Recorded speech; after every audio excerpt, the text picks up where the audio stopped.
Good morning, everyone. And thank you all for coming on this beautiful day. It's great to see so many people interested in our topic, passing it on. My name is Maggie Steer, and I'm on the staff of the New Hampshire Preservation Alliance, and I'm on the board of the Wentworth Watershed organization. So it's no surprise that these two organizations are cooperating in presenting this program today. Why should you save camps and cottages and pass them on to the next generation?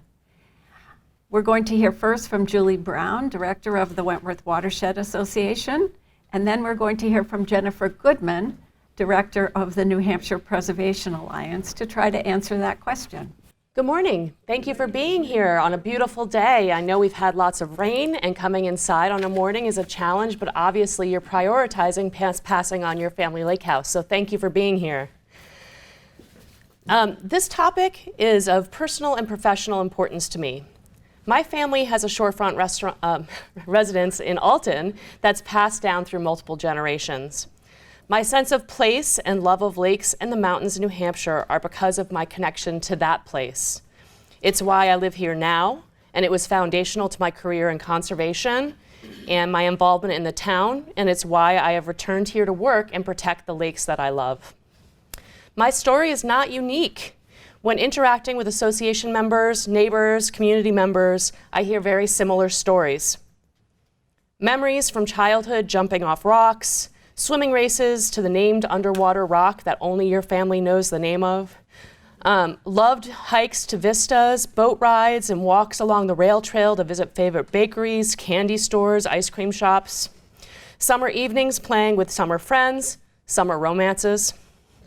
Many of you, like myself, may have gotten married on your family's property. You may have a memorial bench on a property to honor the past generations that were there, and have led to many fireside conversations and talking about the way things used to be and how things have changed. Keeping the summer camp in the family also protects the water. Longtime owners have a stewardship ethic. They have taught multiple generations how to respect and treat their property and the water. They have been taught the importance of getting involved in the community by doing things like joining the lake associations and other historic organizations. Passing on a house generally means passing on conservation values and a stewardship ethic that includes the importance of shoreline protection through native landscaping, stormwater management, and limiting impervious surfaces. Historic seasonal camps typically mean lower impact on the property than year-round use does. Traditional usage often includes wooded and shoreline settings without lawns, which means no fertilizer, and mostly native species. Modifying the landscape for construction results in a larger footprint, landscaping, and different expectations of how a property can be used.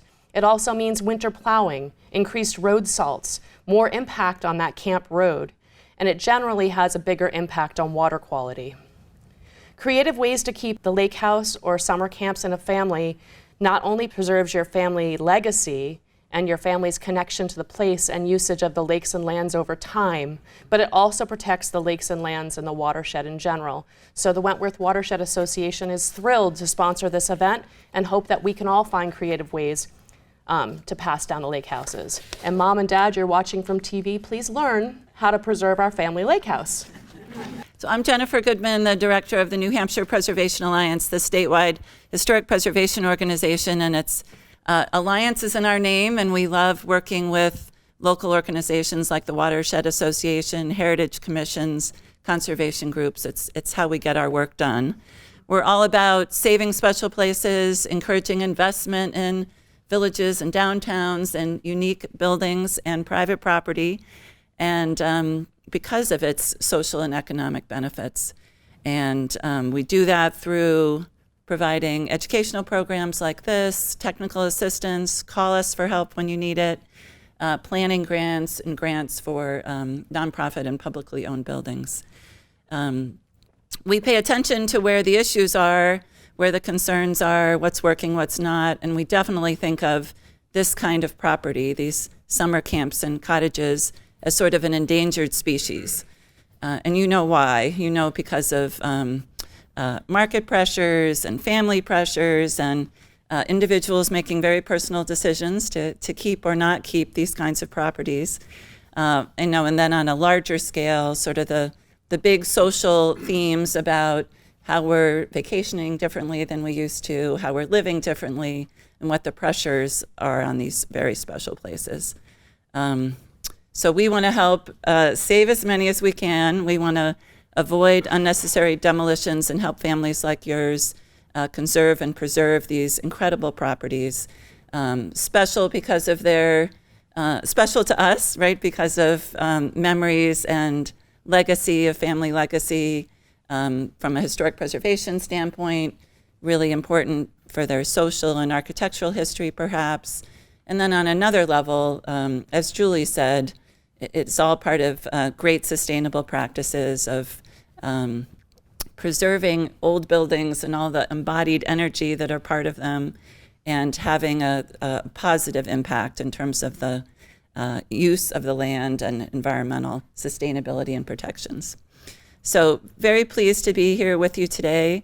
We know that there's a lot of strategies and techniques that we'll learn about today that are really important for you to pick and choose for your particular property. We also know that education and communication is fundamental to success in these kinds of properties. And that's what today is all about, is having that dialogue, having that conversation, and hopefully working towards success. So glad you're here. Thank you so much, Jennifer and Julie. Just to give you a quick overview of what our 2 hours entail, we will be having a case study about Jolly Island in Lake Winnipesaukee from Kathy Fairman. Then attorney Chris Paul from McLean Middleton will talk about trusts, LLCs, and other tools. Then we'll have a case study from Margie Weathers, whose family property you have been seeing on the screen behind me on Lake Sunapee. And then Roger La Rochelle, Executive Director of the Squam Lakes Conservation Society, will tell us about the great work that's being done on Squam to preserve family camps and cottages. And then I'll do a quick summary of other tools to consider. And Margie will wrap up with considerations from a realtor, because she's been working in the real estate market in the Sunapee area for most of her career, when she wasn't on tour with the Aerosmith and Jay Giles band managing those tours. So I think she'll do autographs at the end if you like. And then we'll have time for Q&A at the end and a wrap up. So it's a packed full program. We're going to try to move it along quickly. So let me introduce Kathy Fairman, whom many of you know as the owner of the Wolfeboro Trolley Company, Molly and Jolly. But she is also an accomplished writer and worked at the beginning of her career as a reporter for the Granite State News, went on to found The Laker, which is still in existence, and has published a history of Wolfeboro in photographs called Remember When, which we all historians reference often. So Kathy, let's hear from you about Jolly Island.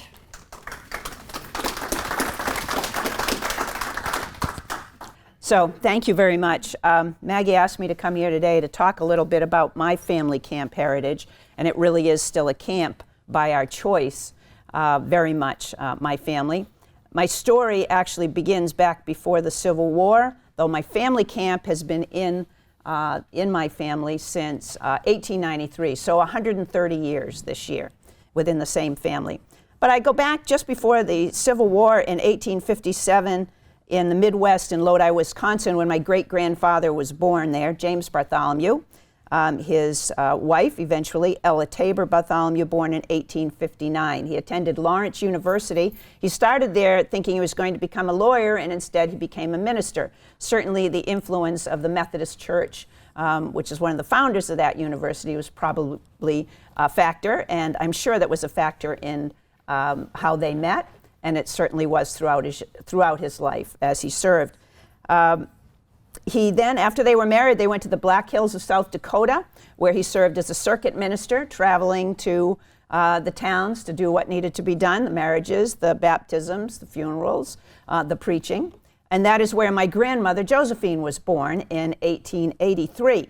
Continued east and finished his education at Boston University, where he received his PhD in divinity. Then went down to the southeastern part of Massachusetts near the Cape, where he began his career as a minister. It is there that he met a group of other ministers who had an interest in finding a retreat. So they modeled their image of how it might be. If you've been to Martha's Vineyard in Oak Bluffs, the cottages that surround the tabernacle there that started about the time right after the Civil War was the model that was brought here to Lake Winnipesaukee in several areas, both on the mainland for the Christian camps, conference centers, and then there are 3 major islands on Winnipesaukee that were settled that way that I know of: Birch, Jolly, and Welch. So it was to Jolly Island that my great-grandparents came in 1892 and purchased the lot in 1893 for $90. That was my great-grandmother's inheritance. And that was always information that was passed down through my family. So, and their daughter was 10 years old at that time. They built a little cottage fashioned after the original cottages, 12 by 20. When we were replacing the roof back a few years ago, we found a board in the roof that apparently was part of the pallet and package that came that said J.I. Bartholomew, and it was from Sears and Roebuck. So the cottage was a Sears and Roebuck kit. So that camp has been expanded a couple of times, but not greatly. A little bit on the side, one little wing out there, and then in the 1980s, my parents added on to the back, expanded the kitchen a little bit. So the bedrooms are tents. There's only the kitchen and the living room. And of course, up until about 6 years ago, we had an outhouse. The outhouse became a shower house because of the demands of the 7th generation, particularly the women coming into the family at that time. But also, we had the means, which I'll get to in a little bit as part of this story. So my grandparents, Josie was the daughter. She married Noah Ingalls on the island in 1907. My mom was born in 1909 in New Bedford, Massachusetts. She summered with her grandparents. So there was only one daughter from my great-grandparents, and then my grandmother had one daughter, which was my mother, and she was Catherine I. Fairman. And when we call her Kay, because that's what my dad called her for 70 years that they were married. So Kay and George Fairman were working and busy in their years, but my mom started out, as I say, coming up with there's a story here I got to tell you. I always have a story. So when my mother came up with her grandparents, she recalls that they came up in the Tin Lizzie, which was something he had acquired because he was doing quite a lot of traveling on the Cape as a minister. So they had a Model T, wasn't a new one, you know. But they stopped at a farm on their way up, and they brought up 6 laying hens. Now, he typically came for 6 weeks out of the summer. That's when they would take a break. Other ministers, they'd all fill in for each other, and they'd have that break. So they had fresh eggs throughout the 6 weeks that they were here, and they had chicken fricassee every Sunday. So at the end of the 6 weeks, the chickens were all gone when they headed home. My mom took me up to that place where she showed me on the property. Now, say the lot that this property is on, I've described the very basic cabin that we have, but the lot is about 4 acres and has just over 400 feet of frontage facing toward the west and northwest on Jolly Island. If you don't know where Jolly Island is, if you head out around the corner of Sewell Road, you go straight down the center, heading towards Center Harbor, it's really the first island, the 2 that they come to, Birch and Jolly, next to each other. So she took me to the place where they had the chickens, and she said, and this is a nice sandy area up in the back, not anywhere near the water, but a good 200 feet from the water. And she said, but this is where we always kept the chickens. I said, okay. 7 or 8 years ago, when we had the engineering people come out and to pick the best location for where they would install the modern septic system, I like to refer to it as the $30,000 flush toilet, that they would, where they would put everything, and they found this spot of sandy area where they would put the leach field. So very interesting. She knew exactly what she was talking about. So they were married. My mother and father were married in 1929, and my mother was an only child, as I mentioned, but she was not about to have only one. She'd always wanted her brother and sister, and she was going to make sure that happened. I'm the youngest of 6 children that were spread out over 23 years. So my parents had 3 children during the Depression years, starting in 1931. They had 2 children during World War II, and then I'm the baby boomer in 1953. My great-grandfather, Bartholomew, who founded the camp, died just before, about 2 months before I was born. And my great-grandmother, who lived with us, they both lived with our family in their latter years, she lived until I was about 2 years old. So I don't have memories, but my family certainly does, and I guess we were a fast pair during those years. So the 6 children produced 22 grandchildren. The 22, I only had 2 of them, so just know. There were, but my elder sisters, that was during the baby boom years, so they had the kids. 42 great-grandchildren, and to date there are 31 great-great-grandchildren. So 97 direct descendants, including my mother and grandfather, from the Bartholomews started. And sadly, 9 have passed on. So there are 86 of us that share a 2-room camp with a half a dozen tent platforms, a shower house, and a dock. How do we make that work? Well, first I'll have to say that beginning in the 1960s, some family members began acquiring their own camps. The first one being one of my brothers, who's 12 years older than I am, who got into a bit of a snit. He thought he should be able to build a little tent platform of his own off in a corner and go to the camp anytime he wanted. His older brothers and sisters, no, you can't do that. That's not how we do this.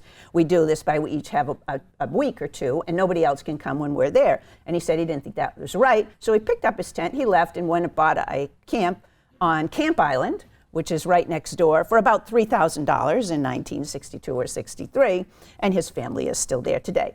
And he has never participated in any of the stages that we're going to talk about in the past 30 years that have made it possible to pass our camp down. Nope, I have my own camp. Why would I want to have anything to do with yours? That's my brother. So of the 6 children, we have everything. When you have that many members in a family, I can tell you, you tell me a story, I'll say, yeah, we have that too, I'm sure. So we have 5 of the 6 children, though, participate. But it's 2 of those, and at one time, 3 of us, because for 20 years, several of you know, I'm on, see lots of familiar faces out there, that I lived on Triggs Island on Lake Wentworth from May through October for 20 years. So that's a whole nother family heritage story there. But, and then I have my sister Faith, who is the eldest in my family, and she inherited the camp next door for a childless couple, which is a great story.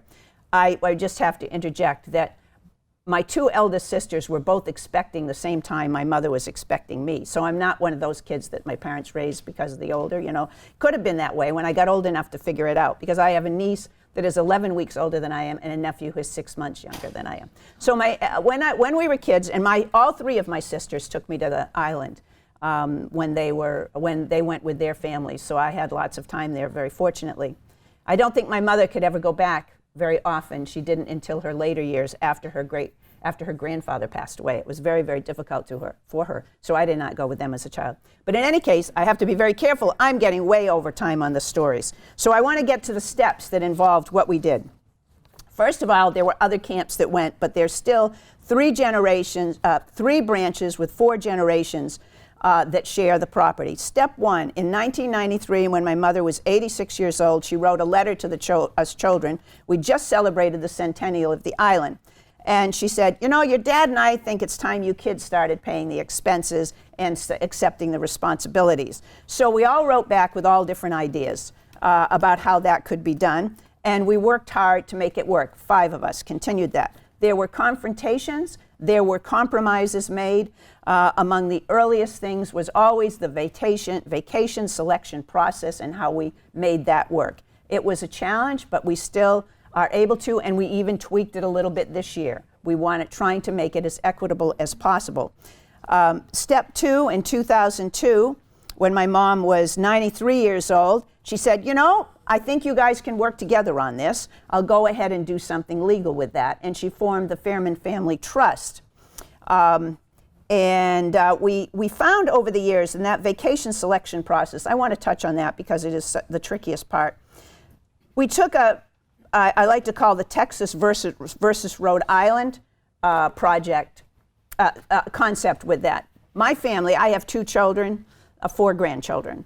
One of my elder sisters had 6 children, 18 grandchildren, and I don't know how many great-grandchildren, as they're coming along. So how did the larger branch, everything was divided by branches right in the trust, named as branches, with each one of us being a trustee representing our branch. So we took and we established that each branch would have 2 weeks to pick, and the pick rotated through the selection process. And then there additional weeks that weren't used then were passed on to the next generation to be picked. And it works. We start out every year with a worksheet. It goes through the chairman. The chairman rotates every 2 years according to the trust. And so step 2, when she formed the trust, and I want to just touch on the first paragraph. Number 1, the trust, which may be known as the Fairman Family Trust, shall continue the family purpose underlying the original acquisition of the Jolly Island property by Grandmother Bartholomew to encourage the unity of our family by preserving this recreational gathering place of great natural beauty for the benefit and enjoyment of the present and future generations of our family.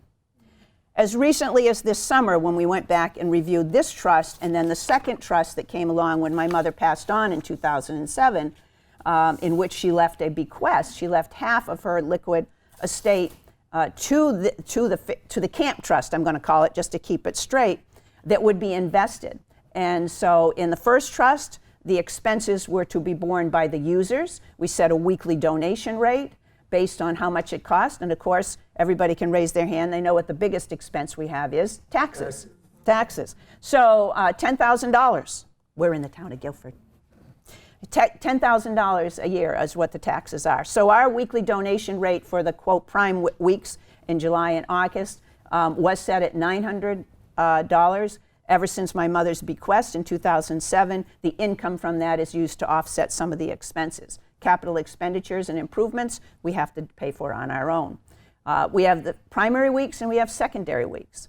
The youngest generation, and we have 3 generations in our rotation, youngest generation, some of those kids are in their 40s, so they get first pick of the off-season weeks. So the trustees pick the in-season weeks. Now you got to remember, we're down to basically 3 branches using this rotation. And a week might involve a couple and their 2 kids, might involve 1 person and whoever they invite.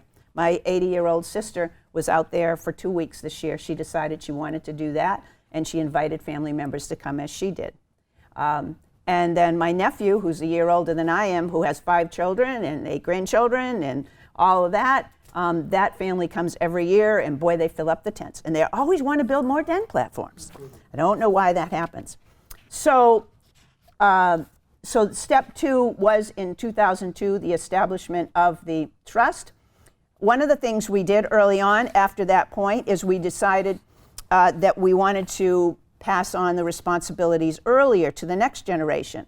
So we established officers, a treasurer, a secretary to keep minutes, keep the addresses, keep all that information up to date, a facilities manager, and a historian to make sure the records are kept at the camp so anybody can go look at them anytime they want, a copy of them. And we deliberately made those positions be filled by the next generation so that it brought them on in terms of an ownership. Today, I am the only trustee serving of the original 5 trustees. 3 of my siblings have passed on, and 1 doesn't participate. And then the other said, no, it's too much for me, and she passed it on, so her daughter's on there. So I'm working with my nephews and nieces, which are of my peer age, actually. After my mother, when she passed on and she left the bequest, we established a financial officer, and the amount of money was about $120,000 in 2007, and that, of course, it appreciated because of the investments made, because we have some good, well-educated people in the family. And as a result, that's why we could afford that $30,000 flush toilet, which, of course, was the right thing to do for the environment. So the legacy. I looked up the definition of legacy, and there were 2 definitions last night that I found. One was, number 1, it is, I think I stepped on that and did that, an amount of money or property. That's one kind of legacy. 2, the long-lasting impact of an event or action. That's the second kind of legacy. I think my mother's greatest legacy was not so much the passing on of the property, but the passing on of the process. And the gift from her is that we get together once or twice a year, hash this all out, do that vacation schedule, figure out what our expenses are going to be. And my nephews and nieces traveled from Colorado, from Texas. Before the pandemic, everybody came in person to the family homestead in Alton, where we worked out all these things. Now we tend to do it on Zoom, but we did have a special meeting this summer to hammer out some future-looking things. So I know I'm going to go over, and I'm sorry. But I think that's the most important part of the legacy, I guess. Always keep your mind on it, and knowing so many of you people, I know that that's what you see out there, is the importance of preserving the lake, is the importance of preserving the environment, of the family heritage, of the traditions of our camps. Thank you.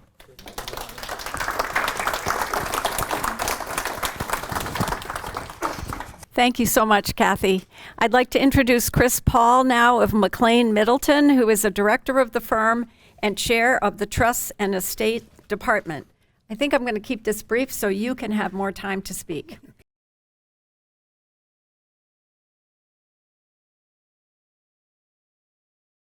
Well, good morning, everybody. It's a nice turnout. I prepared 40 handouts, and I think I underestimated the size of the crowd. If anybody wants a copy of this PowerPoint after the presentation, just let me know, or let Maggie know, and we'll make sure you get one. But first of all, I want to thank everybody for this opportunity. Of course, I'm a lawyer. I've got to start with a legal disclaimer. It's for informational purposes only, and is not intended to be, nor is legal advice. So please consult your attorney on any of these topics we talk about today. But I can tell you, I don't think a month goes by where I don't get a call from a family in distress. You know, recently I was just telling a story. I got a call from a gentleman who said, you know, Dad was generous. He left me and my 3 brothers the lake house, and he says it's a disaster. You know, I'm hearkening to your story. That's remarkable, but that's not the usual course, of course. So in their case, they had one brother who lived in California and just tended not to cooperate when it came time for capital expenditures or maintenance expenses. 2 of the brothers, very close, but their spouses couldn't stand each other, so they couldn't be at the place at the same time. They were arguing over everything, the boat, you know, you name it. And they wanted to figure out a way to either bring some order to the chaos or ultimately bail out. And this frequently happens. I've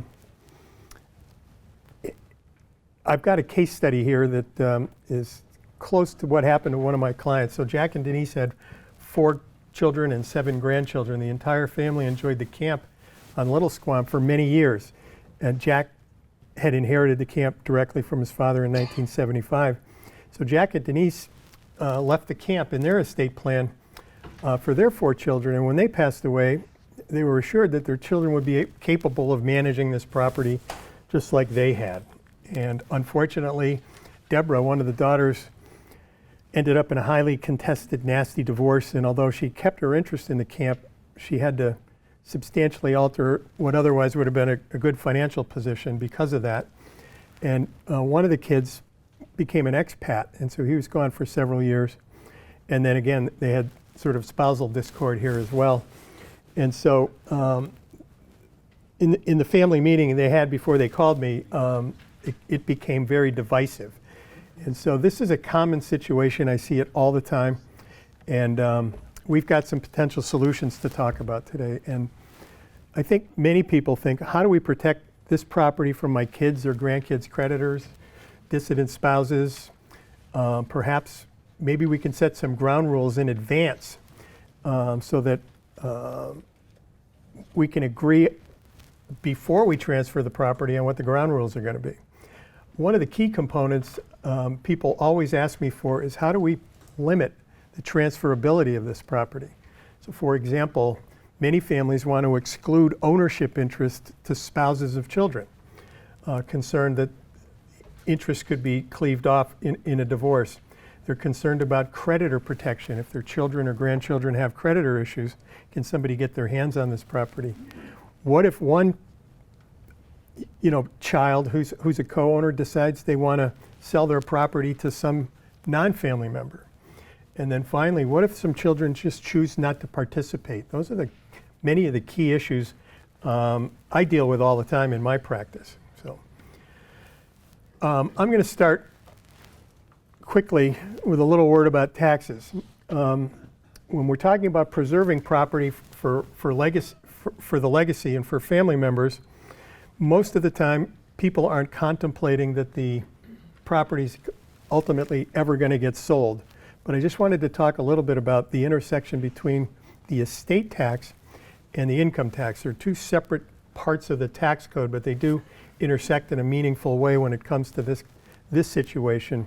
So for example, those of you that are worried about the estate tax, oftentimes lifetime gifting of interests in your legacy property makes a lot of sense. You can get that asset out of your taxable estate.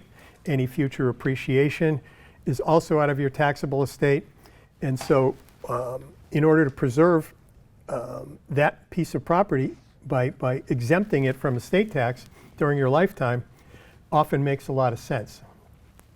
On the other hand, when you give property away during a lifetime, the beneficiaries or the recipients of those gifts may have a future income tax liability that wasn't anticipated. Let me give you an example. Let's say I had a share of IBM stock I paid $10 for many years ago, and I give it to you, Steve, and it's worth $150. So I just made a $150 gift to you. The problem is if you sold it that afternoon, you paid the capital gain that I avoided on $140 worth of gain. On the other hand, if I leave it to you in my estate, you get what's called a step up in tax basis. So the $150 share of IBM that you inherit, your new basis is also $150. If you sell it that afternoon, there's no capital gains. That whole built-in gain goes away. And she was talking about selling, originally acquiring the interest in the land on Jolly Island for $90. And although there's been some capital improvements over the years, I bet that piece of property has a very, very low basis. If it ever gets sold, somebody's going to pay capital gains on that. Unless, of course, it's given away at death, then it gets another step up. So, in any event, one of the most popular techniques I see that checks some of the boxes is called a qualified personal residence trust, or some people refer to as a QPERT. In the trust and estates business, we have a lot of acronyms, so QPERTs are how we refer to these things. This is an estate tax planning technique that offers robust asset protection. There are some technical requirements that have to be met, but it does have strong estate tax benefits. And essentially, let me describe what it is. So the family creates a trust, a qualified personal residence trust, and puts the property in the trust. The grantors, that's the parents, they get to live there for the term of the trust, and they pay all the expenses. The estate tax benefit is because they're reserving a life estate for a period of time or for their lifetimes, they're making a gift of what they call the remainder interest. So depending on the age of the grantors and the length of the term of the QPERT, they can transfer a legacy property, a very valuable legacy property, without using a lot of their annual or lifetime exemptions. So let me give you an example. A 60-year-old couple, say with a $2 million lake house, could create a 20-year qualified personal residence trust, and the value of the gift of the house they report on a gift tax return would probably be, in this day and age with high interest rates, somewhere around $1.5 million.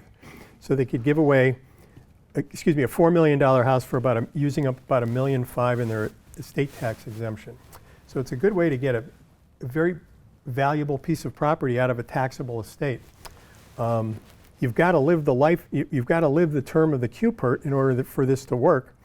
And in addition, if you outlive the term of the QPERT, you can create a QPERT that allows the grantors to continue to live there if they pay rent.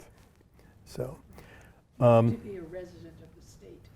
Pardon me? Do you have to be a resident of the state? No, these types of trusts are available in any state, and it's really governed by federal law, although each state has its own trust laws. The estate tax benefits are driven by federal law. And some people, and I'll talk about a family compound trust in a minute, but some people combine the QPERT with a family compound trust, and I can show you how that works. So has anybody here heard of what we call a family compound trust? I know oftentimes they're called realty trusts or some other moniker, but it's essentially a trust where mom and dad put the property in there during their lifetime, before they pass away, and can set the organizational structure out from the get-go. Family compound trusts look a lot like little companies, little LLCs, and the way we do family compound trusts, all the people who are beneficiaries get little certificates showing what their percentage of ownership is in beneficial ownership in the property. So this is where you can build in the type of governance structure you heard about in that last story. So for example, a mechanism to select trustees and other managers, a mechanism in there to set annual budgets and capital expenditures. A lot of people have mechanisms in there for setting the annual rules and regulations and selecting the vacation weeks various members can choose. Also important are transfer restrictions. So the people that have these beneficial interest ownerships can't give them to anybody. There's a mechanism that's decided for in advance that families select so that they control how these things devolve over the years. And then a big deal is often we have what are called opt-out or force-out provisions, because if somebody becomes significantly delinquent in their annual contributions or their capital assessments, many families want a mechanism to be able to begin to freeze or force out the non-compliant members. So if people sign up for this, they know that they've got a financial responsibility, and if not met, they may lose their right to use the property. With a QPERT, you can create a QPERT for a specific period of time, live there, get the tax benefits, and then upon your deaths, it can spill over into a family compound trust that had been pre-designed. So this is a combination strategy that a lot of people use.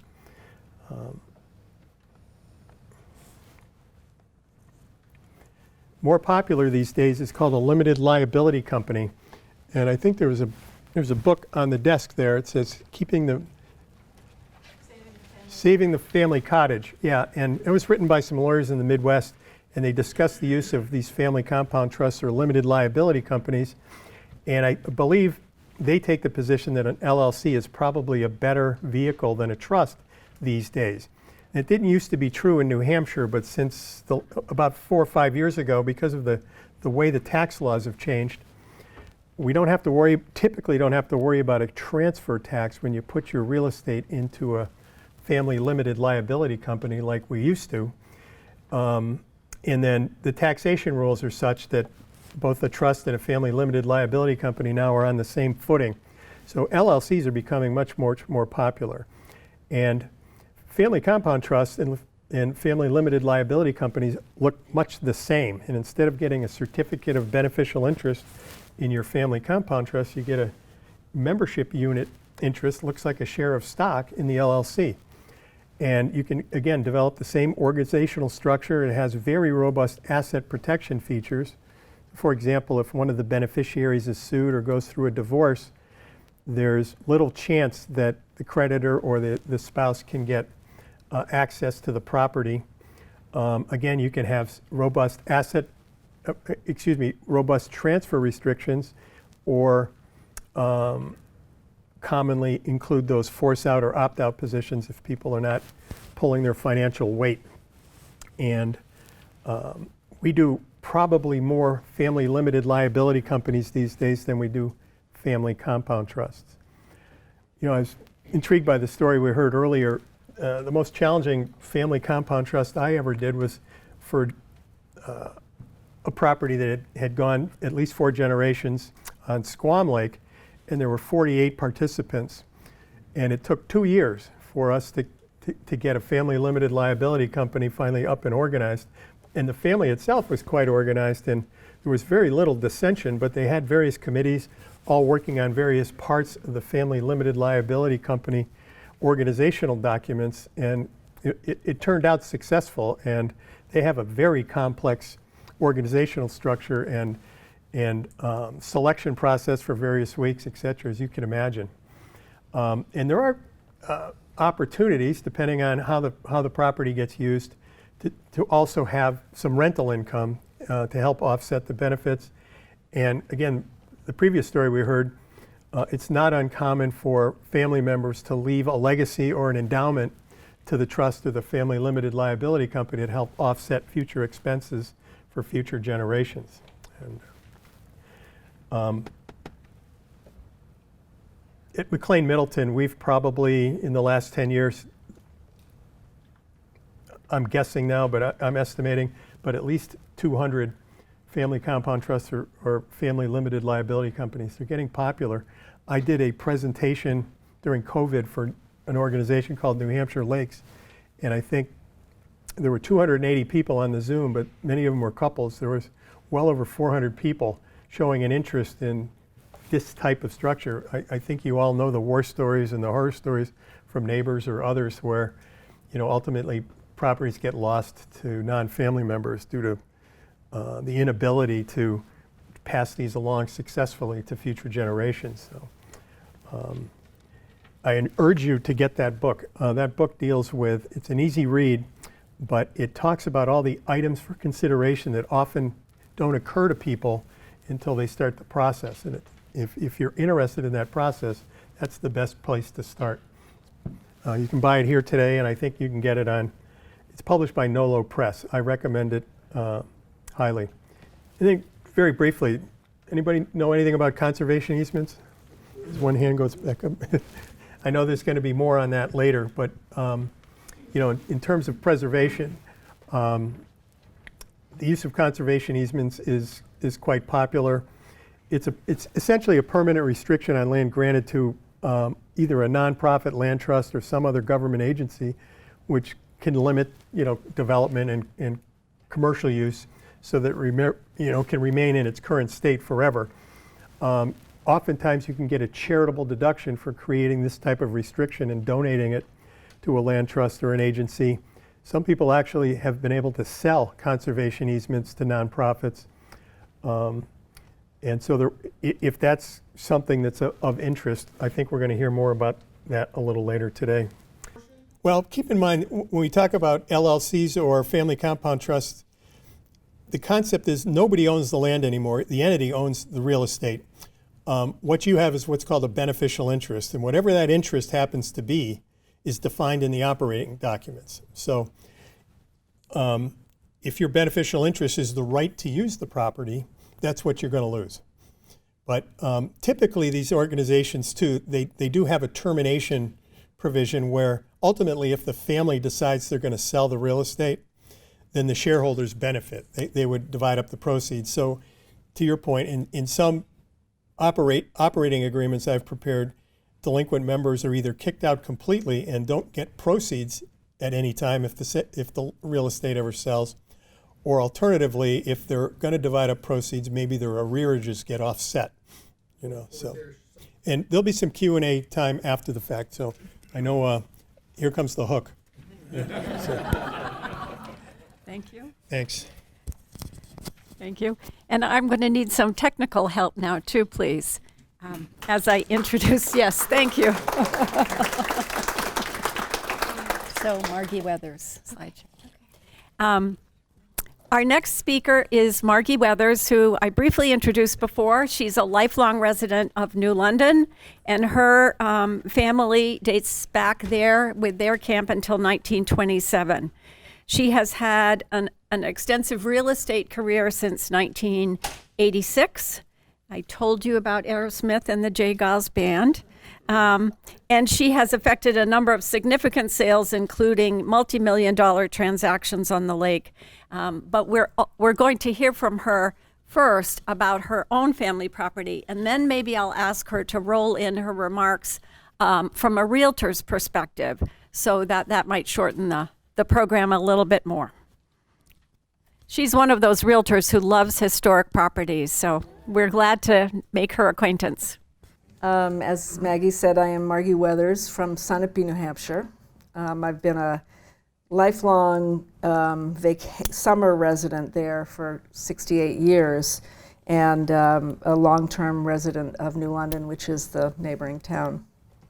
And I don't really know the history of Lake Winnipesaukee, but in the late 1800s on Lake Sunapee was when there was a migration or a large insurgence of grand hotels. And people from New York and New Jersey would come up and spend their summers up at these beautiful hotels, and there were several of them around the lake. And the families would come up on the train and dock, and then the steamer ships would deposit them around the lake. And these were beautiful old hotels, and unfortunately they're all gone. I was lucky enough to remember many of them. And one of them was where my grandmother brought her 7 children, every summer since 1926. And she would bring her 7 children, and they would stay at the cottage, and then they would use the hotel for their meals and entertainment. And they would have Saturday night dances, and it just sounded amazing. I wish I had lived back then. And then the hotels went, but my grandmother continued to rent this cottage on the lake that was part of the hotel until in 1941 she actually purchased it. And we have then enjoyed it ever since.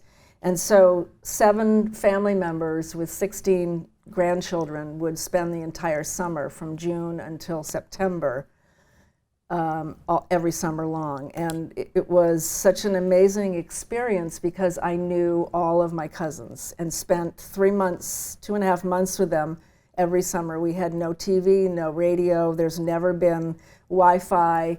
It remains the same as it was when we started, other than obviously we have a kitchen now, which we didn't have before. But this experience for me was so important because what it did was it helped us to not only know our family and know the importance of family, but also it helped us to get to where we are now and to manage what we need to manage now, owning the property.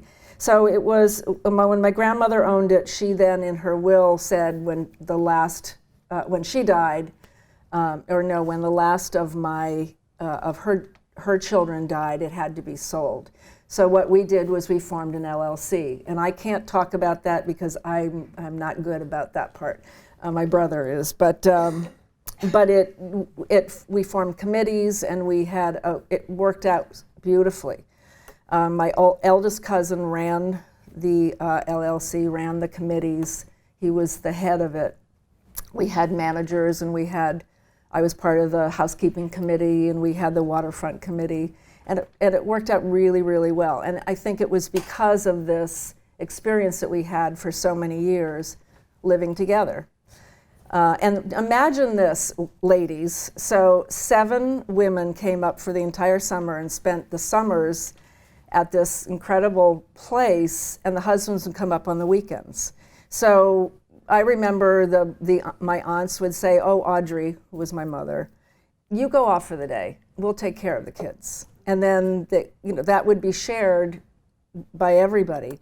And so they shared in getting the kids to bed and getting the kids fed, and it was idyllic. The hard part is when all of a sudden I got to the age where I had to earn a living. Every summer I'd be, wait a minute, I have to work? It was hard. But anyway, so we formed the LLC, and we now have, and we had a work weekend, which was great. So every Memorial Day weekend, we would all get together, as many people who could come from nearby, and we would fix things. And I was lucky enough to have many talented people in my family who are carpenters and quasi-electricians and plumbers, et cetera. But again, it was a gathering time for the weekend, and sharing the responsibility. It gave us a sense of place, a sense of ownership. So now we are fast forwarding ahead to a different level, where we are now in our 70s and saying, we can't do this anymore. My brother, who painted our entire, I don't know if Arch told you this, Maggie, but let's see if I can get to this is the main house here. Here we are. Bottom right. Oh, thanks. How many bedrooms? A lot. So we have 12 acres, 600 feet of frontage. We have 5 buildings. So the main building is Breidablik. So there was a large Norwegian influence on Lake Sunapee. I don't really know why, but the architecture was built by a Norwegian, and many of the homes around Lake Sunapee, the older homes, were. So in this house, this is the main house. This was the main cottage. There are 6 bedrooms on the main floor, and then 3 in the attic. And then we have the ice house, and my brother actually remembers going into the ice house with the wood shavings and getting the ice for the ice box, which is this one. Yep, thank you. And then, okay, thanks. So this was the ice house, and then back in the 50s, I think it was, they converted it to another cottage. So it has I don't think I have pictures of this inside, but it's very cute. It has 3 bedrooms and 2 baths. And then the cottage behind it, and I don't know if I can get to that, but you can see the one behind that. That was, my grandmother built that to get away from the 16 grandchildren and the 7 daughters-in-law. So we have lots of bedrooms, and for many, many years we spent, as I said, all together. And we all had sort of our designated rooms that we would stay. But my grandmother, when we would get there, Maggie saw the chart. I wish I had a picture of it. My grandmother had made this chart, and she had little tags, and it would say Margaret, Neil, and Prentice, and so we would go in and see where we were staying for the summer.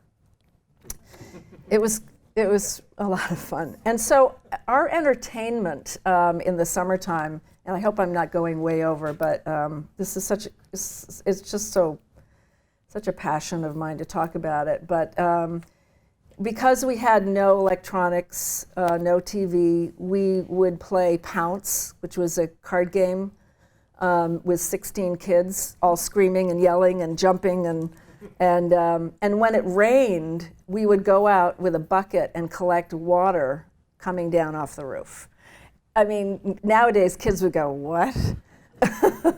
But those were the kind of entertainment things that we did, which were really fun. I'm skipping around a bit, but I'm sort of remembering these things. So anyway, we are now at the point where we are saying, the younger generation, you guys have to start taking over, which is very hard for a lot of us because we did things a certain way. We have a different experience. The kids nowadays don't come up for the whole summer with their mothers. They all work. They are scattered around the country. And so it took, my gosh, about 5 years for us to come up with some solution. And we all wanted, we even had a woman come and do a sort of planning meeting with us all. And everyone raised their hand and said, we want to preserve this. But when it came to how, that was the difficult part. So that's where we are now, and we're trying to figure this all out. But the kids' solution is we just hire people and we rent the place, and we all go, no! First of all, who are you going to hire? Who's going to be here to hire them? Who's going to be here to make sure they show up? How are you going to pay for this? So we're in our first year of this, so to be continued, really. But again, our experience growing up the way we did and the gift that our grandmother gave us has helped us to get to this point. And we have committed to 5 years, and we hope to continue it on and on and on and figure it out as we go. Because we have our generation, the older generation who really wants to hold on to everything in the way we've done it has to yield to the new. And it's just a matter of, it's like being a parent. How do you tell them that you know what you're talking about? And how do you also listen to them and let it come together and work? So real estate, switching to real estate, I've been in real estate for 37 years on Lake Sunapee and in New London. And I sell mostly antique homes and waterfront properties. And because of my history at Breidablik, et cetera, I have a real passion for preserving these kinds of buildings and legacy properties. And that's a real challenge because most of the people, especially now, are coming up and saying, well, going back, Lake Mount Sunapee, we're very lucky in that we have Lake Sunapee, and at the very southern tip is Mount Sunapee, and that's a rare thing to have. Within 5 minutes, you're on a mountain. So it really opened up a 3 to 4 season area for us. And the state used to own Mount Sunapee, and state bureaucrats don't know how to run a ski area. So then when it was leased to a company that knew what they were doing, it became a very popular area. And so it really opened up not only the summer residents from New Jersey and New York, et cetera, who came there because they had family, because they had memories, because they wanted Lake Sunapee because of what Lake Sunapee represented, which was a quiet, non-commercialized lake. When the mountain came in, that changed, and it opened up the Boston market a lot. And then the dot-commerce came, and they had bucket loads of money. And they came, and they still wanted that cottagey feeling. Nobody wants what they have in Brookline, Massachusetts, or New York City. So we were fortunate that they were buying these beautiful homes and keeping them, but that's changing. And I was just talking to a colleague of mine on the way up, and I said, how many properties have you had sold to buyers where they've said, oh, can you help me preserve this property? I want to keep it the way it is. And she said, none. I have really tried to at least put the question out there to people and say, have you thought about preserving this? And unfortunately, what happens is the builders come along and go, it's cheaper just to tear it down. And I asked a builder once, I said, what do you do when you tear these down? He goes, it just goes in the dumpster. And I just, because not only is it important to preserve the historical architecture, but also the quality of materials. You know, they last 250, 300 years. Nowadays, who knows? But I say this to all of my buyers, and I talk to them, and some of them sort of look at me with these glazed eyes, and other people start to say, oh, I never thought about that. And I'm calling builders in that I know can talk about it and say, well, okay, let's look at it. Let's look at this. And obviously cost is a factor, but there's people with a lot of money on these lakes. So I just think about introducing the question, because a lot of people don't think about it.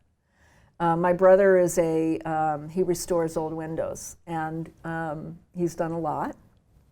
And he's told me, he said, if you restore these old windows, they are as good quality-wise, efficiency-wise, as a new window. Now, granted, they're made out of wood, and you have to paint them, but it's old wood, and it's quality. So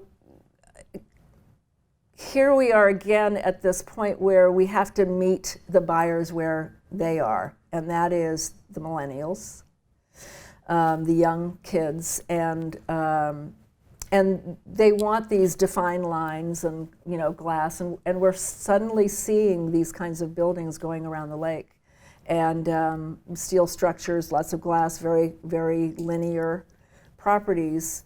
And so my talk to them is, how about if we take these old structures, see if we can preserve a part of them, and even take some of the, if it can't, then let's preserve some of the materials and incorporate them into a new structure and marry the two together. It's just a passion of mine. I think it's so important to try to do this, because once they're gone, I just can't imagine. But again, it's keeping an open mind and an open conversation with old versus young and bringing it together. So, okay. Oops, sorry. Tangled up here. Our next speaker is Roger La Rochelle, who has served as the Executive Director of the Squam Lakes Conservation Society since 2003.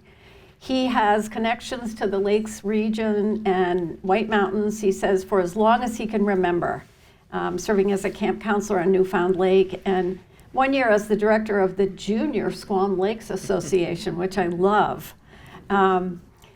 So he's going to talk to us about conservation easements, and you do have some time, generous time now, because all our other speakers did really well on their time limits. So if you'd like to respond, Roger, to anything that you've heard today, please do. I know this is really a great subject for you, so thank you for coming.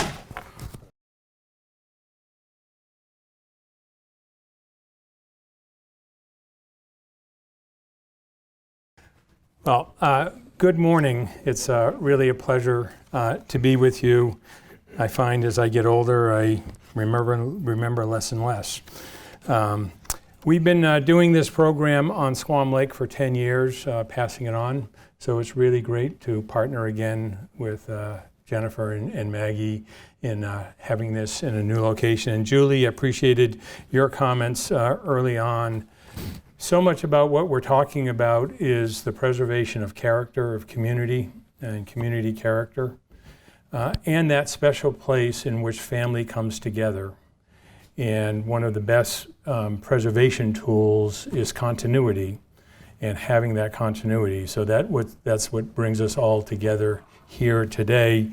And I appreciate your interest in this topic, because it is one that, from a land conservation perspective, is very germane, because we're all in this together. So conservation, preservation, family, community, they're all intertwined. So what I'm going to build on Chris's notes. We've been using Attorney Paul's notes with Alexander Breed's for some time, so it's good to hear your presentation. Alexandra has presented that in the past to us. Our format in the past has been much like this today, where we just tell stories. There is no absolute formula. Everybody's trying to work out a solution for their family with their unique characteristics. But we're all on the same road, kind of going in different directions, and there's a lot of commonalities.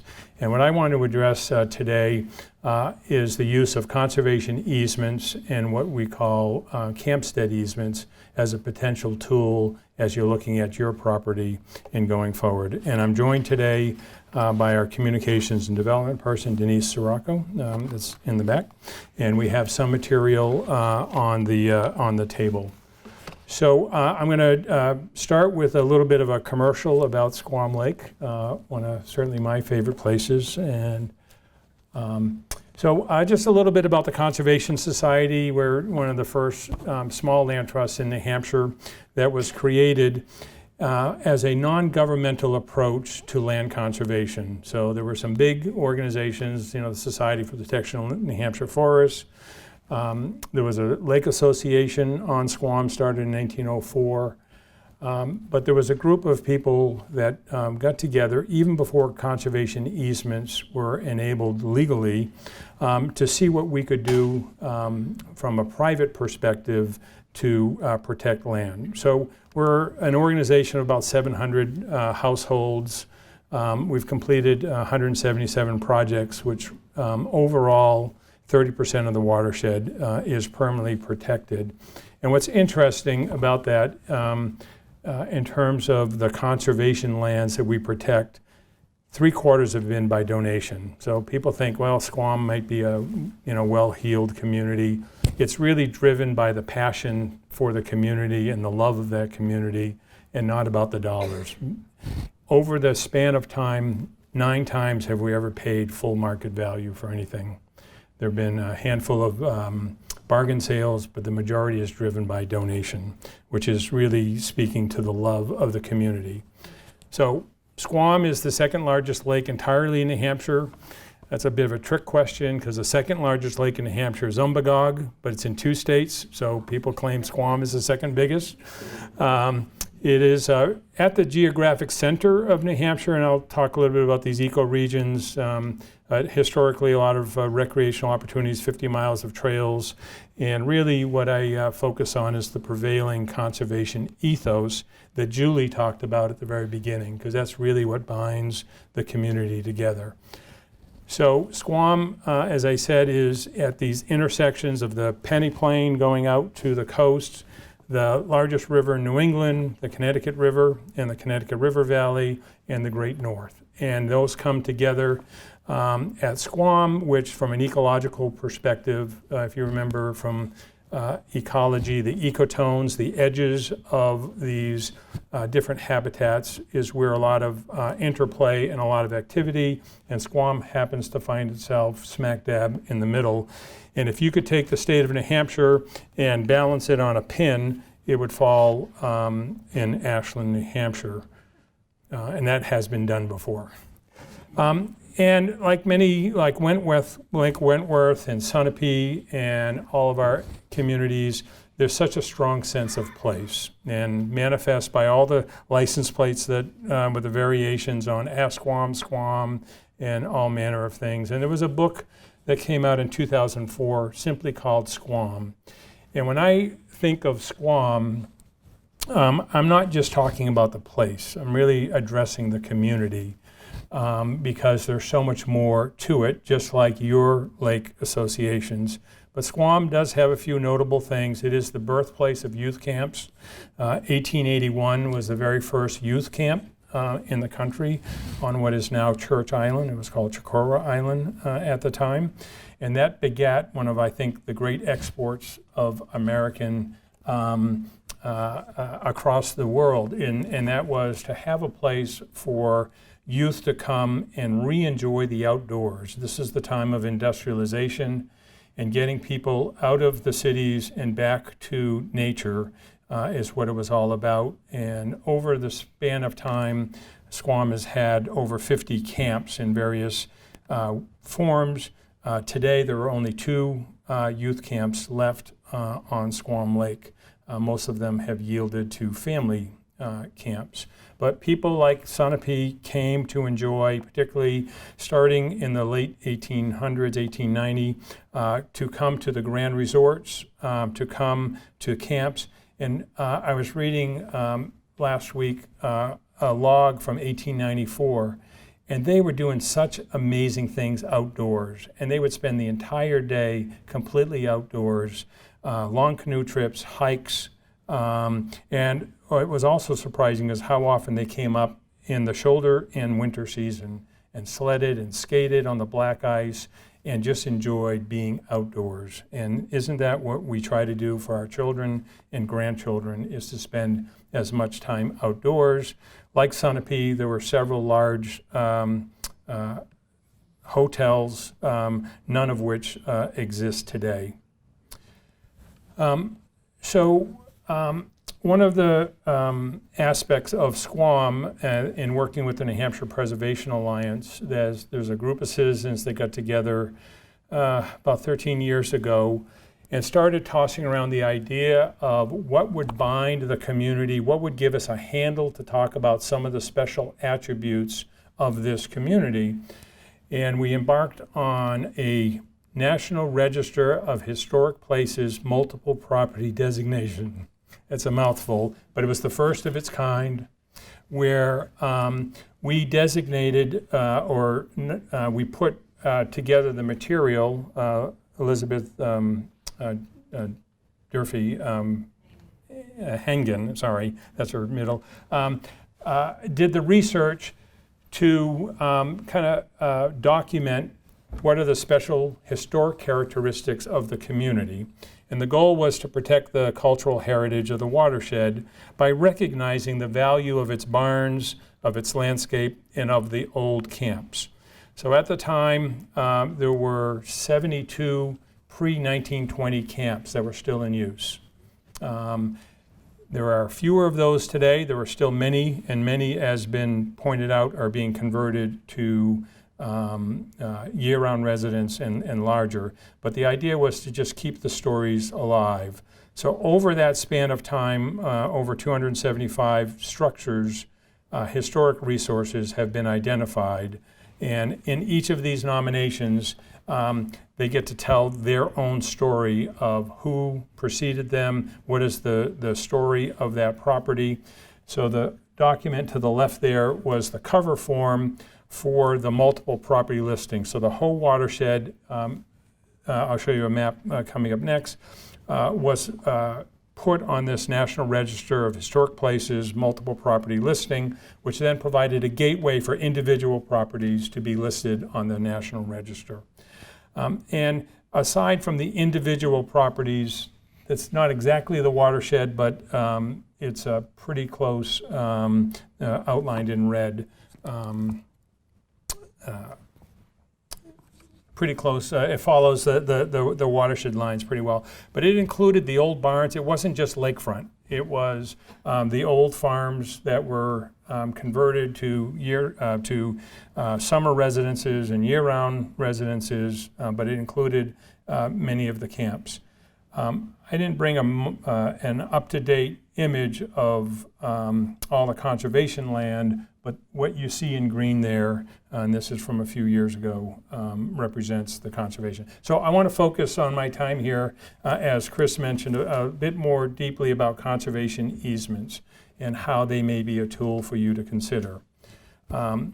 They are a permanently legally binding agreement between a landowner and a land trust, such as the Squam Lakes Conservation Society, Lakes Region Conservation Trust, Society Protection of Hampshire Forest, and so forth, or a town. Governments can hold these easements that restricts the use of the land to protect its natural resources. So this is enabled by federal law and by state statute.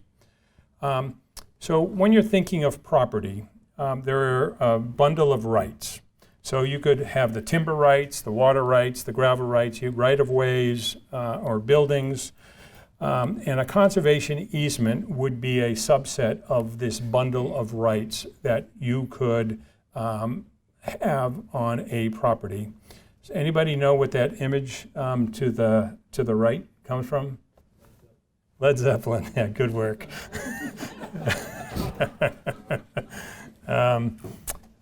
So in these bundle of rights, a conservation easement can be kind of one of those subsets. What's interesting about conservation easements, they would be more appropriately called conservation restrictions, because it's really about the restrictions, not about the easement. That word is a little, it ties people up a little bit, because what are you easing? You're easing the natural resources. You're favoring the natural resources by prohibiting further development. So just some points about conservation easements. The property remains with the landowner. So the ownership remains with the landowner, granted to a qualified organization. And one of the unique aspects to these bundle of rights that could be bought and sold is when you execute a conservation easement, it is forever. It is permanent. And our job as a land trust is to ensure that it is permanent. So everything that we do has that view towards forever. And what it generally does is extinguish the building rights. So unlike those bundle, the bundle of rights that I was addressing, when you do a conservation easement, the land trust doesn't hold on to the building right. We couldn't do that.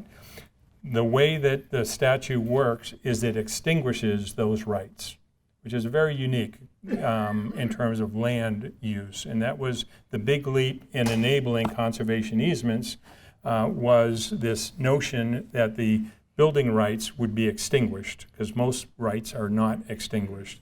And one of the misconceptions that often happens with conservation easement is about public access. If I put my land in conservation, the public can just show up. Not the case. It is still privately owned, privately controlled. The timber, the woods, can be managed. You can do agriculture, and within the reserve right section in a conservation easement, you can have various reserve rights. The rights for a dock, the rights for a boat storage, the rights to have some limited use. So generally speaking, we would exclude the building, because as a land conservation organization, we don't want to be in the habit of managing buildings or governing what people can do with their buildings.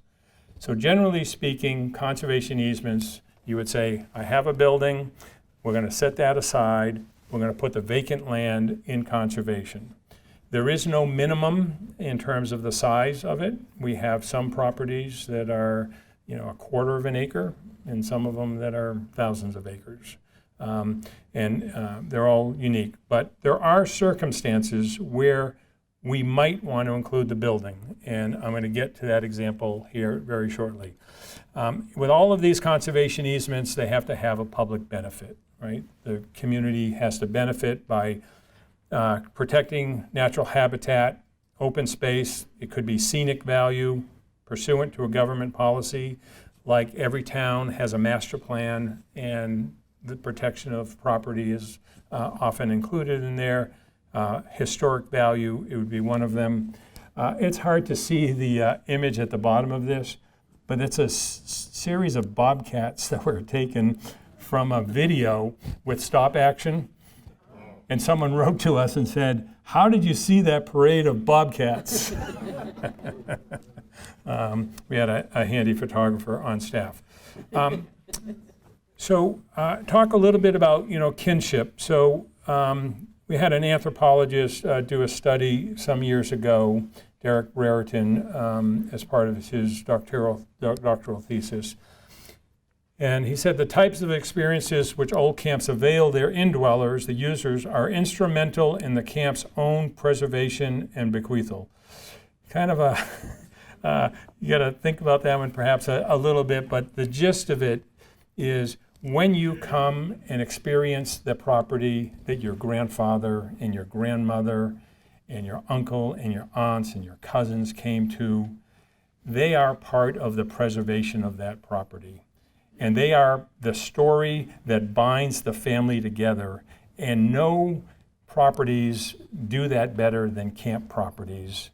You're outdoors, you're enjoying some experiences that are very hands-on, opening camp, closing camp, fixing boats, putting the shutters, up, so on and so forth. And that really, those family stories are so important to the preservation of property. So I'm going to take bring you to an example where we included the building in a conservation easement. And for us to do that, we call them a campstead easement to differentiate a little bit what a typical conservation easement, which would not include the buildings. That would be the normal sequence with a conservation easement. So these campstead easements, we've done a number of them here on Squam, where we have a statement of significance. Why is this property so important? And the idea is to maintain the historic integrity of that property and the surrounding neighborhood, including the scenic value. This particular Camp Kirk Campstead easement, one of the comments that was made as we did our research was, too fancy is not camp, right? I mean, just the essence of camp. So what we did with this Campstead easement was we included the building within the conservation easement, recognizing that things have to change and things do change over time.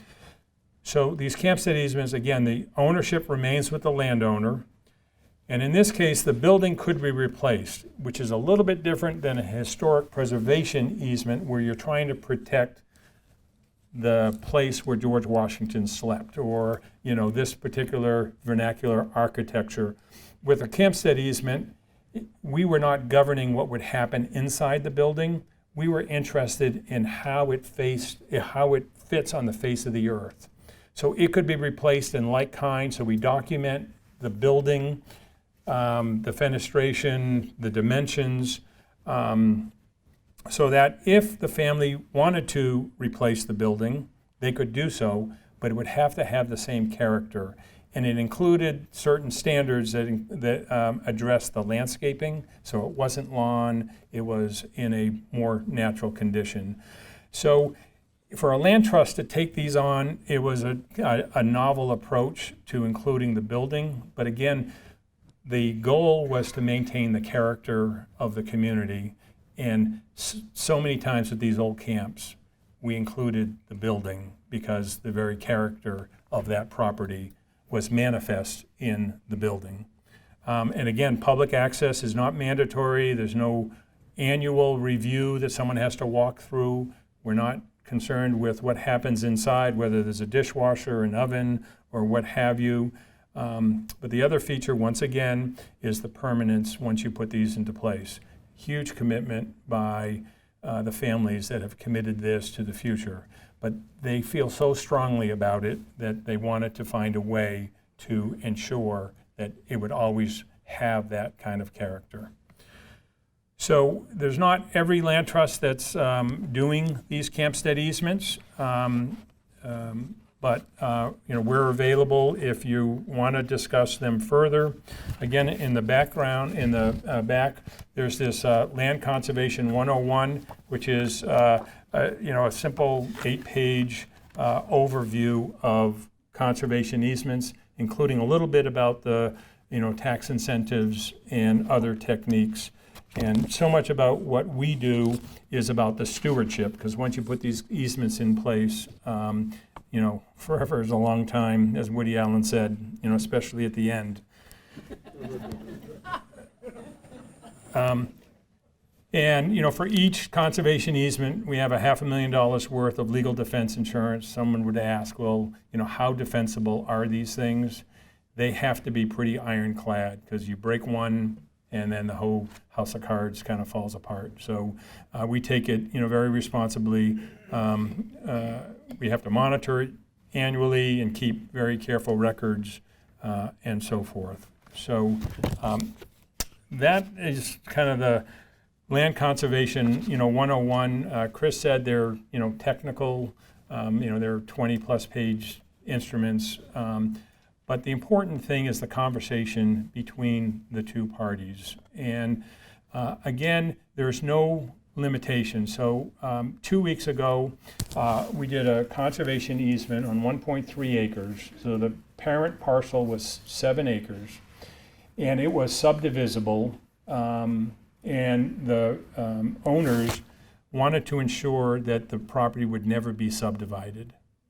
And they asked, could we hold a deed restriction? And you can't hold a deed restriction, as Chris would say, without some appurtenance, without having an interest that you would directly benefit from. So we said, well, if you granted a conservation easement on the land along the stream to your property that is wooded, we could then hold a deed restriction that would ensure that that property would never be subdivided. So that's what we did. And we find ourselves being more and more creative with conservation as a tool, because the goal was really to prevent subdivision of that property while also protecting the stream. So now, because we hold an interest in the property through the conservation easement, we can enforce a deed restriction next door. There are other properties, by way of example, where people may have had, some excess land or a vacant lot that, could be developed, but they wouldn't want it. That does trigger a charitable event. So if you execute a conservation easement, if you donate the easement, you can take its value as a charitable deduction, and there are special rules that apply for it, in which you can take up to 16 years that deduction. So if you have a highly valued property like all lakefront is, and let's just say it's $1 million, you'd have a longer span of time to realize the benefit of that. That's the ownership. And if you have ownership divided by 6, you divvy that up and so forth. So there are some special rules around conservation easement that make it attractive from a donative perspective, because you can realize the potential, value of that. And the other upside, I think, is the partnership that you develop with the land trust, that you have common interests in the protection of that property. And we're here to support the landowners. The relationship we have with landowners is really integral to the stewardship of that property. So if they are looking for some resources, want to talk with a forester, want to talk with landscapers, we try to be a resource, for them in going forward.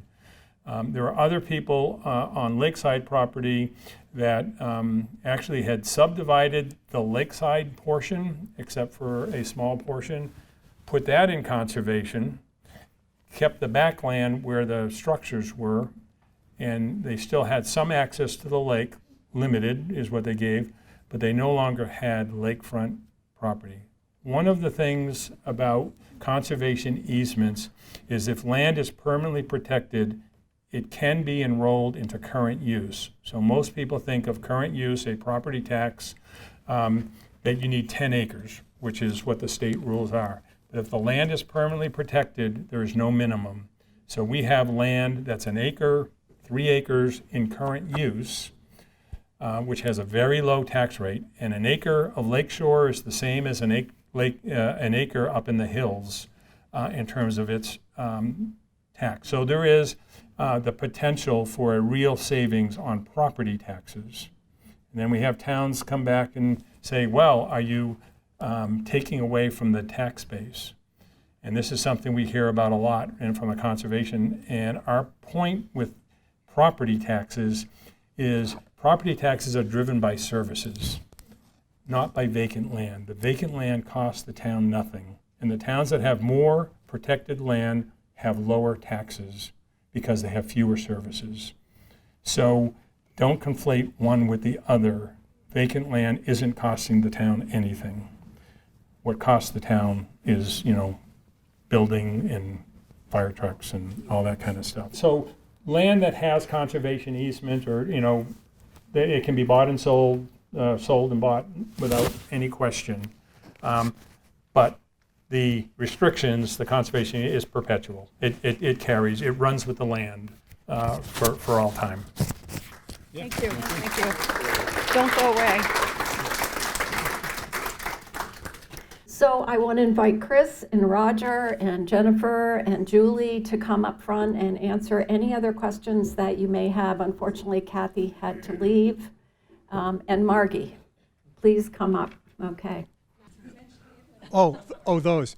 So to repeat the question,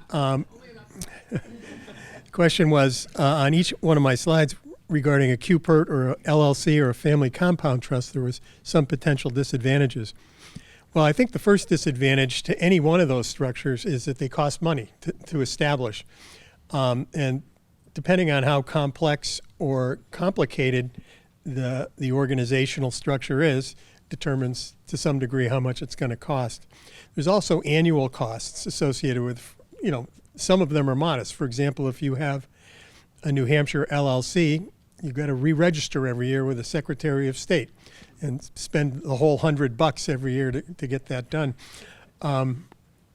Trusts, yeah, sometimes, depending on whether there's rental income or not, the LLC structure, the family compound trust, may have to pay taxes if there's net rental income.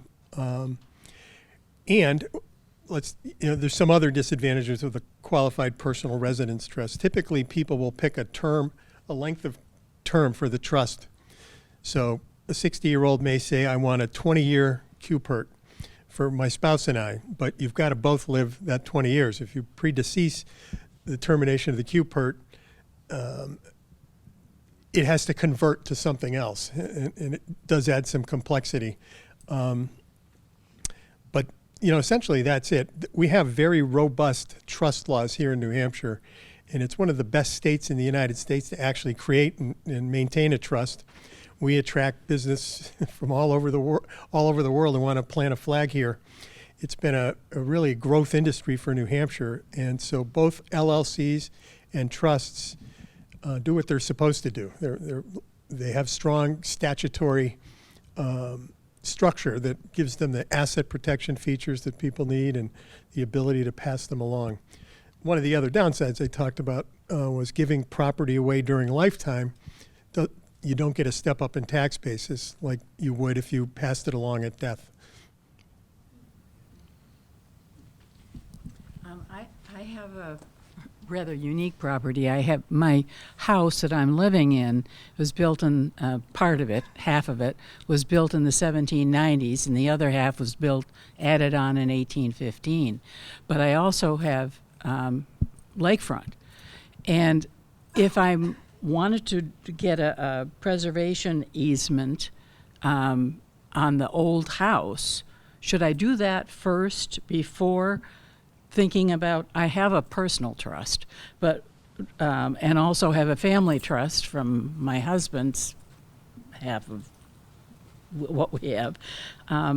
Before going for an LLC or a family compound trust, since I'm over 80, probably the QPERT doesn't make a lot of sense.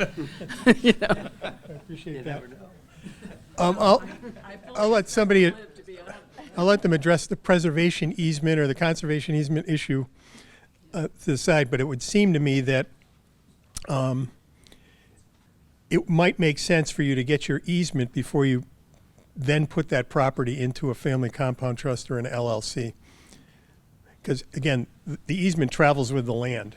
But if you want to get perhaps have a personal benefit for donating an easement, you could benefit and perhaps get a charitable deduction for that easement. It would be more difficult for the LLC or the family compound trust to benefit from that tax benefit. I have another question. Yes. The question would be, Steve's the IBM shareholder here, right? That's it. do you find more activity in doing easements? Because easements seem like a very good vehicle to preserve, and it seems to be dovetailed nicely with family wishes and outcomes.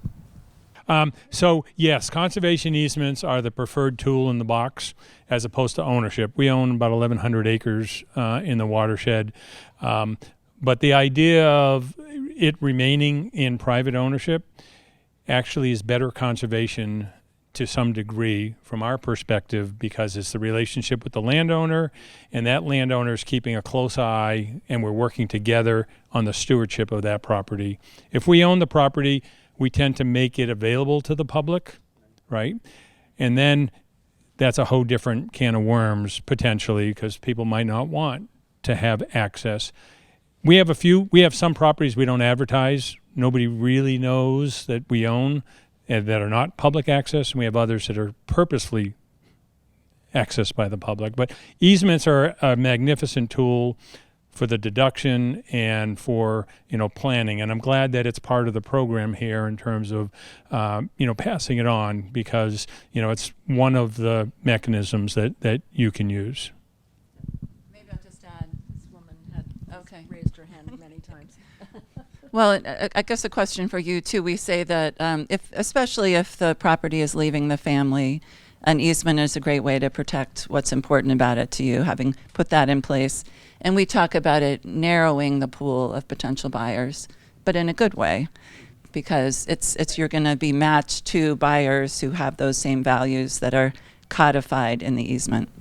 Yep. Did you want to add to that? Well, yeah, I actually think that the younger generation is, in some ways, even though they may be doing things differently than we would like to, aesthetically, they are interested in conservation, and they're looking at what they're looking forward to in the future. So I think it's something that I would love to bring kids into this program and get their opinions and start educating them. Yeah. So, yeah. May I add something? Yep. Thank you. So I would just like to add, as far as our organizations go, we all partner together, and from Wentworth Watershed organization's perspective, our goal is to preserve water quality and land for future use. So there's a lot of different people to partner with. We're kind of an ad hoc land trust in that we take on some land that makes sense for, usually it's smaller, or it makes sense for water quality protection, but larger parcels we work with partners. So Lakes Region Conservation Trust, etc. So we have 385 acres that we have conservation easements on, and we also own 185 acres in the watershed. But if you have a huge property that has huge forest management, it would be a big burden for a small organization like ours. And so maybe we'll work with Lakes Region Conservation Trust. So to think about your partners and have conversations, I don't feel like we're in competition with each other. We refer to Moose Mountain, they refer to us. So have a conversation with your local land trust or ad hoc land trust, and if it's not the right match, we'll refer you on to somebody else. It's a good, and these things take a long time. So start now, because, I mean, Roger, you could probably comment, some of these acquisitions can take multiple years. So it's not an immediate, it's not like a real estate sale. So think about it ahead of time. Yeah. And I'm just going to editorialize to this generation, and I'm going to make a broad statement here, but so much of our property is being monetized now, and there's a deeper value to all of this. And if we don't do it, it's not going to get done. And it's not about the monetary value, you know, and with highly valued property on Wentworth, Squam, wherever, it's easy to think of it from the monetary perspective. And we have to shift that conversation and talk about the family values, what it's meant to the family, and we have to preserve that. Well said. There's a question earlier about perhaps some controversy or there's a danger of conservation easements going away. And I think that refers to some recent discussions. There were, over the last 10 years or so, some aggressive tax planners and lawyers have created these syndicates and got investors involved and really abused the whole process. And because of that abuse, the IRS scrutinizes some of those syndicated approaches to getting tax deductions for conservation easements. And there's been some aggressive IRS enforcement. And unfortunately, that has spilled over into these types of programs, which aren't abusive abusing tax shelters or any of that. They're designed. They're accomplishing what they're designed for, and so that's what that's about, I think. This is for the video camera.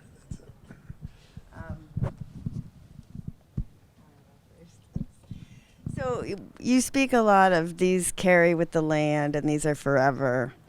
Well,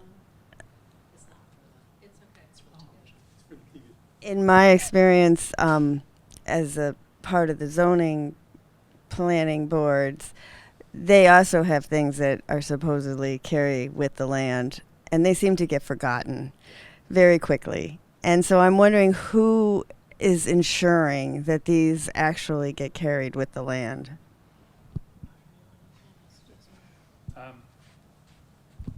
That's a good question. So town regulations change a lot. There's the goal to have it permanently protected. There's planning and so forth. And who will ensure that these things will really get carried out? Is that the essence of the question? And I've sat on a planning board for over 25 years, and I understand how the regulations change and such. From a land conservation, a land trust perspective, this is why in this country we have volunteers, board members of land trusts, and a structure that will really sustain the time. I mean, we think about forever like you can't believe, in terms of having an endowment, so we'll always be around, and all of our, documents and everything. So governments change, and that changes. I think for land trusts, we're really dedicated. We go through an accreditation process now, which was a response to those abuses, and the same with the president. So we're doing the best we can to truly make it permanent. But, I'm sorry. Yeah, and part of the rules, right, are that whoever's taking possession of the easement has a duty to enforce it. Now, some people fail at their duties, right? It's possible, but the burden is actually on the land trust or the government agency that accepts the conservation easement, and the rules are pretty strict and well spelled out. Follow-up question would be, are easements filed with the Registry of Deeds? That would be a pretty permanent way to do it, if you can do that. And I don't know, can you do that? They're not official until they're recorded in the registry. So you could sign a conservation easement. It's enforceable once it gets recorded. So yes, absolutely. They are part of the public record, and when you're doing real estate transactions, they crop up in the title chain. Absolutely. Go ahead.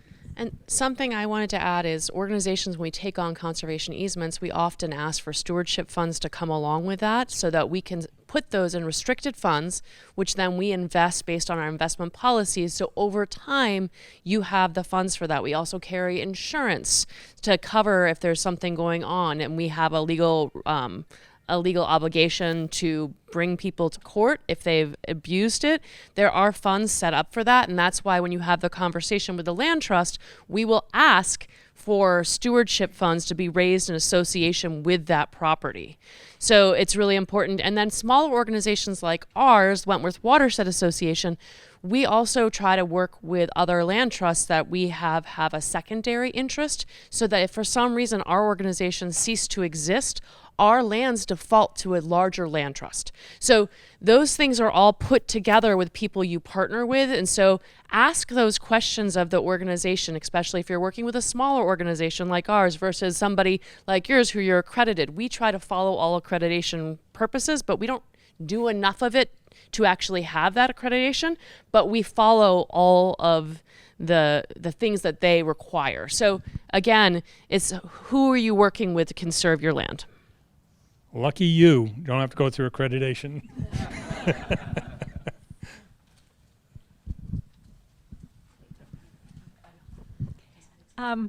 It's a few minutes after 12, and I promised we would end at 12. So thank you all for being patient and staying in your seats. You were a terrific audience, great questions. I have some ideas about future programs. So thanks again. Enjoy the rest of your day. Thank you.